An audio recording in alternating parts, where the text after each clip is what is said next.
అది ఏందో నేను ఒక్కటే మాట్లాడుతున్నానండి.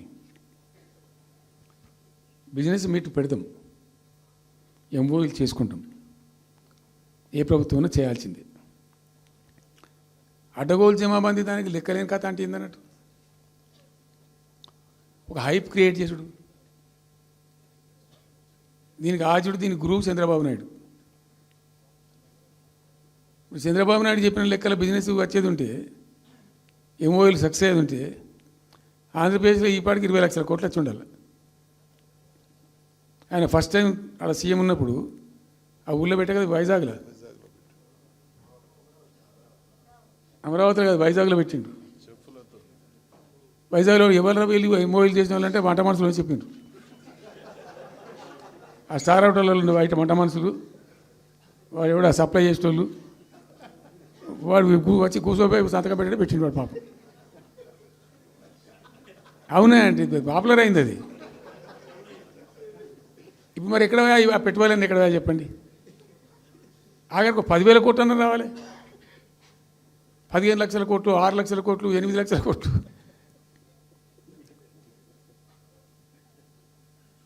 అయితే అప్పుడు తమాషా జరిగింది. ఈ భోపాల్ ముఖ్యమంత్రి, అప్పుడు నేను ముఖ్యమంత్రి ఉంటే, భోపాల్ ఉన్న ఆయన పేరు శివరాజ్ సింగ్ చౌహాన్, ఆయన సీఎం ఉండే. ఆయన ఆ ప్లానింగ్, అదే ఇప్పుడు నీతి ఆయోగ్ ఉంది కదా, దానిలో సబ్ కమిటీకి ఆయన చైర్మన్. నేను భోపాల్లో పెడతా బాయ్ సాబ్ జర వచ్చిపోను ఖచ్చితంగా ఊరికే బతిమాలితే ఫోన్ల మీద ఫోన్లు చేస్తే ఏం భోపాల్ లేవా మీరు చూసుకోండి అంటే, లేదు సార్ నువ్వు తప్పకుండా రావాలంటే సరే అని పోయినండి. అయితే ఆడొక ఇండస్ట్రీ మినిస్టర్ ఉంది, వాళ్ళ గవర్నమెంట్కి ఉంటారు కదా మధ్యప్రదేశ్కు. ఆమె వచ్చి నీ కొడుకు వచ్చి బాగా ఆగమాగం చేస్తానని మమ్మల్ని అంటే, ఎందుకు చేస్తాడమంటే ఆయన అదొకటితోటి మాట్లాడి ఎక్కువ చేసుకుంటుండు బాగా అంటే, నువ్వు కూడా దాంట్లో గట్టిగా చెయ్యి. ఆమె వసుంధర రాజే చెల్లెలు, ఆమె పేరు యశోధర రాజే ఏదో అన్నది. అంటే నేను అంతకుముందు ఒక కొద్ది రోజుల ముందే నేను భోపాల్ పోవడానికి ఒక దాదాపు 2-3 మంత్స్ బిఫోరే మోడీ గారు వచ్చిండు. అక్కడ వచ్చి 14 లక్షల కోట్లకు ఎంఓయూ చేసి పారేసింది ఇది మధ్యప్రదేశ్ గవర్నమెంట్. ఏంటి మొన్న 14 లక్షల కోసం చేసింది కాదమ్మా, మీకు నాకు అర్థం కాదు, నీకేం రాలేదంటావు నువ్వు, ప్రధానమంత్రి మీకు సపోర్ట్ ఉండే, మీకు పార్టీ మీకు మంచిగా నీకు ఇంత లాభం ఉంది అంటే, ఓ సో బోగసాయి సాబా ఆమె నేను అతను ప్రామిస్ చెప్తాను. నేను ఐ వాజ్ షాక్డ్. అది వచ్చేదా పోయేదంత వాటిగా గ్యాసు అంటే, ఈ గ్యాసులు ఎవరిని మోసం చేయడానికి ఇంత వంచిస్తారా ప్రజలను? నికరంగా వస్తే పెట్టుబడులు రావాలి కదా, కనబడతాయి కదా. ఆ పెట్టుబడులు వస్తే లాభాలు జరుగుతాయి, ఉద్యోగాలు వస్తాయి, ఫ్యాక్టరీలు వస్తాయి, అడిషనల్ ఇన్కమ్ జనరేట్ అవుతుంది, స్టేట్ గవర్నమెంట్కి జిఎస్టీ పెరుగుతుంది.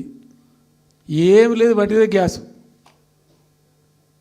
మొన్న వీలైతే చెప్పి 5 లక్షల, నువ్వు కొంచెం తగ్గించి చెప్తున్నావు, నేను పేపర్లో చూసింది 575.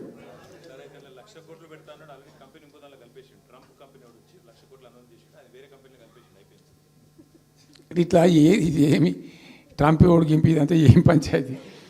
ఇట్లా ఇట్లా ఈ మోసాలు చేసి ప్రజలను ఎంతకాలం పంచిస్తారు? రియల్గా కాంక్రీట్ టర్మ్స్లో రియల్గా రావాలి, కృషి చేస్తే నిజంగా తండ్రాడాలి. మా గవర్నమెంట్ వచ్చిన నాడు హైదరాబాద్ నుంచి సాఫ్ట్వేర్ ఎక్స్పోర్ట్స్ 57,000 కోట్లు ఉండేనండి. మేము దాన్ని 2,47,000 దాకా తీసుకుపోయినాం. స్టెప్ అప్ చేసుకుంటూ చేసుకుంటూ చేసుకుంటూ చేసుకుంటూ చేసుకుంటూ వాటిని నరికితే గాలిలో మాటలు చెప్తే వస్తాయా? మేము బిజినెస్ మీట్లు పెట్టలే, కాంక్లేవ్లు పెట్టలే, ఏమి లేదు, పరదాలు కట్టలే.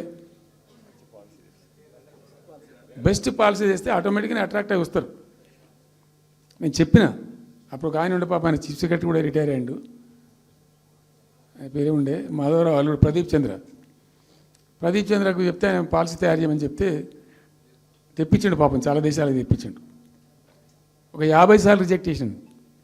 ఇట్లా కాదు, నాకు కాంక్రీట్ కావాలి, ఇంకా మంచి కావాలి, ఇంకా మంచి కావాలని చెప్పి చాలా కష్టపడి చేసిండు. I must appreciate him. The best policy was brought in.